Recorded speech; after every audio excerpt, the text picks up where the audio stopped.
Hi there, Taurus. Thank you for joining me for your monthly forecast for June.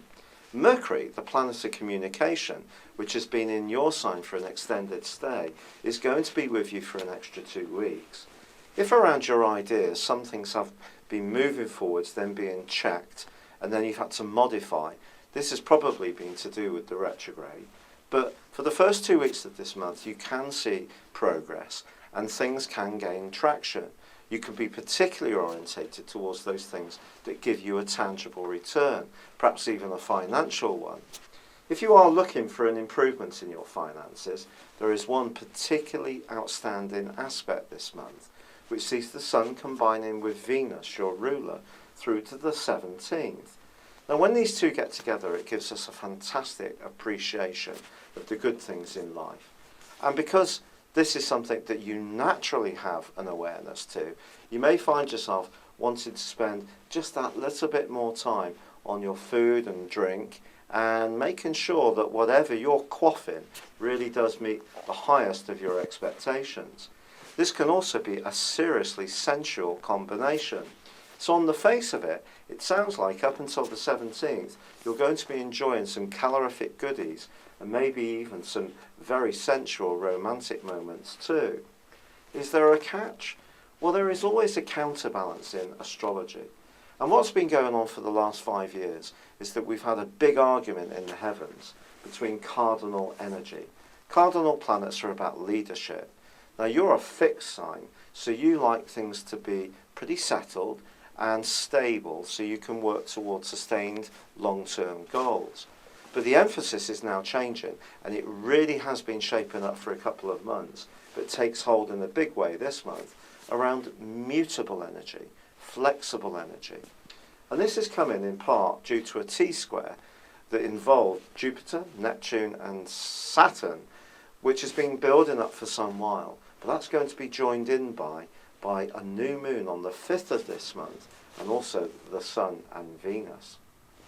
So although the Sun and Venus are promising this potential for bounty and to enjoy the good things in life, it's not necessarily going to be without a few complications. Expectations can be very high when Jupiter and Neptune are in opposition. And in fact, Jupiter actually forges a gorgeous link all month with Pluto, which for you, from a creative or knowledge-based viewpoint, can see you opening up your world in a really positive way.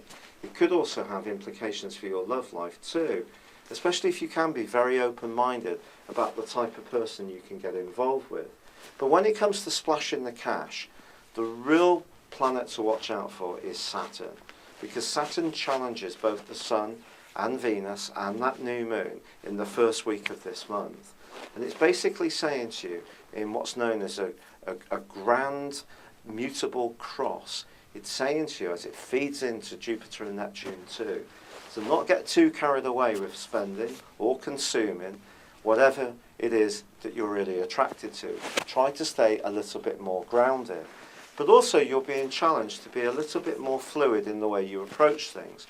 Your ability, your great strength to just chip away at things and stick at things for the long term is absolutely to be admired. But make sure you're not missing out on opportunities, because you tend to be quite, perhaps, so comfortable with the things that work for you that in some ways it stops you from grabbing opportunities that come up that may be new, fresh and different. So do stay open-minded. Now, Mercury is going to make its way out of your sign on the 13th into Gemini, and also on the same day Neptune goes into a retrograde. So Mercury moves into a mutable sign as well. Even more, this need for flexibility, but can help you to be quite dexterous when it comes to marshalling your resources and getting the best deals.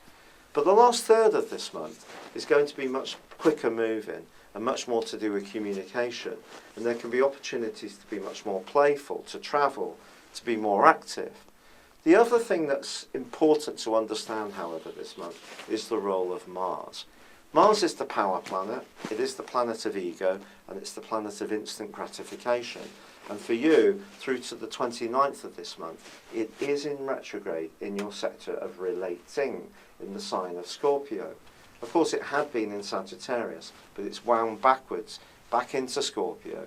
And it's just saying that when it comes to relationships, you may have to go through a few issues that perhaps you haven't really wanted to look at. And some of them could be about values, money, intimacy, the things that aren't easy to talk about in a profound way, especially if we don't want to hurt someone's feelings that we really care about. But you could find yourself really driven almost by Mars's retrograde in your 7th solar house to really be much more confrontational about the things that are important to you, even if you do choose in some ways to be quite diplomatic in the way that you get your point across. But the desire within you may be to sort things out. Or if there is a relationship that isn't working, you may want to leave it completely. On the other hand, if you're footloose and fancy free, your desire to be in a relationship can also be emphasised by Mars's role. But in the last 10 days of this month, as Venus, the Sun, and finally, just before the end of the month, Mercury move into your sector of everyday communications, it's your ability to really be quick thinking, much more flexible in your approach. It's really going to be key to this month. It's been a real thank you for joining me. Good luck and goodbye for now.